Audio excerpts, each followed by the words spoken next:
La repentina muerte por envenenamiento que sufrió en la Procuraduría de Justicia el agente del Servicio Secreto Luis Ortega, antes de ser enviado al viejo penal de Lecumberri, adquiría señales de crimen gangsteril. Esta es la historia del agente envenenado. El 13 de abril de 1953, el policía Luis Álvarez Ortega había sido detenido por supuesta extorsión en compañía de sus presuntos cómplices, Manuel Bravo López, y los falsos agentes Raúl Luébano Jiménez y Guillermo Castillo Palafox. Se anotó que la consignación a dichas personas fue por usurpación de funciones, extorsión a los delincuentes profesionales y compradores de chueco, responsabilidad oficial, uso indebido de documentos, amenazas y posesión ilegal de bienes de la nación. Luis Álvarez se encontraba en las oficinas de la Policía Judicial. Los otros tres permanecían en los separos. Poco antes de las 10 horas, alguien llevó el desayuno al agente Álvarez, el cual consistía en café con leche, pan y un refresco. A los pocos minutos, Luis pidió permiso para salir al patio a tomar agua en la misma botella que había vaciado. Lo acompañó uno de los policías de servicio. Después de hidratarse, regresó al lugar donde estaba detenido.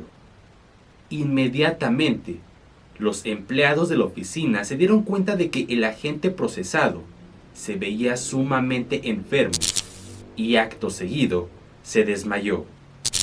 Cuando se le proporcionaron los primeros auxilios, Álvarez ya se encontraba en estado de coma.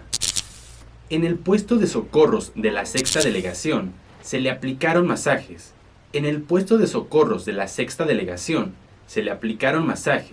Respiración artificial, oxígeno, inyecciones de coramina y lobelina, sufriendo en menos de 10 minutos 2 detenciones de corazón e interrupción total en la respiración. Los 2 colapsos fueron combatidos con éxito por los médicos, pero el organismo del agente no soportó el tercero, falleciendo 30 minutos después de haber tomado el desayuno. Durante la investigación del caso, se recogió de junto a la llave en que Luis Álvarez llenó la botella un frasco vacío con la etiqueta de amital sódico y otro con la etiqueta borrada. Los otros 3 detenidos aparecían como sospechosos de haberle enviado algún veneno, pues Álvarez hizo declaraciones muy comprometedoras en su contra. Al enterarse de lo sucedido, Francisco Aguilar Santaolalla, subjefe del servicio secreto, dijo que Álvarez Ortega era un hombre con limpia historia, metido en un lío sin culpabilidad de ninguna naturaleza, y que además tenía la seguridad de salir libre, lo que establecía nítidamente la imposibilidad de que el hombre pensara en suicidarse.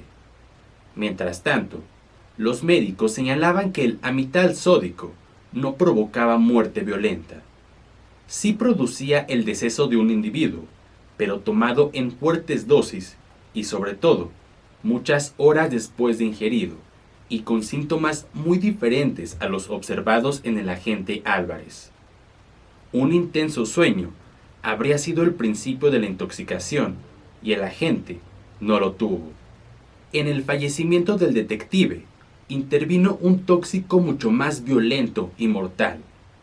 Más adelante, se estableció la posibilidad de que el agente Álvarez haya tomado cianuro o arsénico. En tanto, su madre, María Ortega Valderas, enfermera de profesión, dijo que ignoraba que su hijo trabajara en el servicio secreto, pues siempre se opuso. Mientras tanto, Manuel Bravo, Guillermo Castilla Palafox y Raúl Luébano Jiménez se encontraban internados en el viejo penal de Lecumberri, involucrados en el lío de los extorsionadores de la jefatura de policía. El agente del servicio secreto, Luis Álvarez Ortega, quien había sido detenido con otros compañeros, involucrados en una serie de inmoralidades, fue envenenado para evitar que hablara.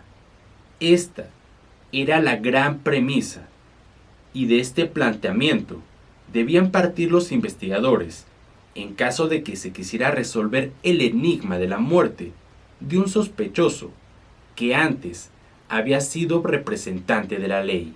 José López, amigo íntimo del agente Luis Álvarez, sostuvo enérgicamente que aquel no era capaz de suicidarse, sobre todo porque se sabía inocente de todo lo que le achacaron.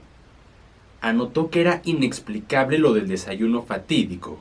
Luis solo recibía alimentos por mi conducto, negándose casi a comer durante todos los días que estuvo detenido. Había un camino en las investigaciones de los abuesos policíacos que conducía por vericuetos insospechados en la comisión de un crimen en el que Manuel Bravo López, Raúl Luébano Jiménez y Guillermo Castillo Palafox aparecían como sospechosos. El dictamen de los peritos reveló que una fuerte cantidad de cianuro fue encontrada en las vísceras extraídas al cadáver del agente. Durante la autopsia, los médicos hablaron de golpes y derrames, que los expertos explicaron que fueron los efectos del terrible veneno que cortó la existencia de Álvarez Ortega en forma misteriosa. Durante las investigaciones, quedó aclarado que el desayuno lo recibió el agente Álvarez de manos del abogado Guillermo Santaella, mismo que se había encargado de la defensa del reo y al que le había prometido una libertad inmediata. Al examinar los documentos registrados después de la muerte del agente envenenado, la prensa encontró un recado de Luis Ortega. El mensaje estaba escrito en una servilleta de café, anexándose a ese principio de declaración una credencial de la Logia Masónica del Valle de México, que acreditaba al agente muerto como aprendiz y firmada por el gran secretario Pablo González. El licenciado Guillermo Santaella y Santibáñez fue quien le llevó el desayuno trágico a Luis Álvarez y era el único que hablaba de suicidio. Dijo el abogado que el difunto agente le planteó la posibilidad de arrebatarse la vida. Una vez que se encontró cianuro en el café con leche que tomó el agente Álvarez, inmediatamente se ordenó la detención del general y licenciado Santaella para ser investigado. Pero pronto fue dejado en libertad.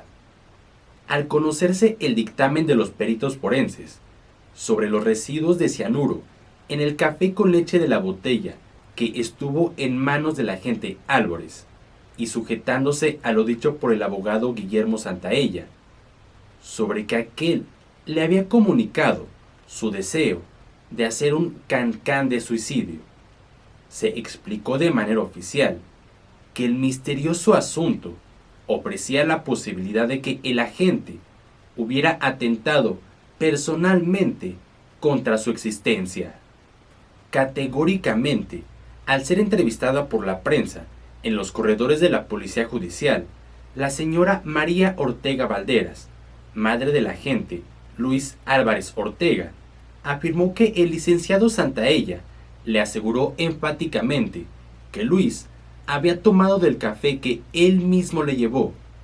No obstante, que el jurisconsulto dijo ante las autoridades que Álvarez Ortega no había querido probar el alimento una vez que supo el resultado de los análisis y que se descubrió que contenía cianuro.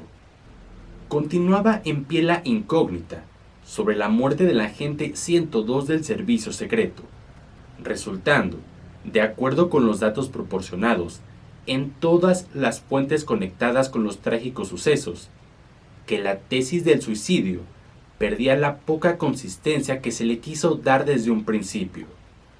Paula López de Sánchez, propietaria del depósito de desperdicio industrial, establecido en la calle Geranio, de donde los extorsionadores la condujeron el 8 de abril hasta las puertas de la sexta delegación, con el pretexto de encerrarla en las galeras, bajo el cargo de ser compradora de chueco, señaló a los 3 sujetos detenidos como sus victimarios.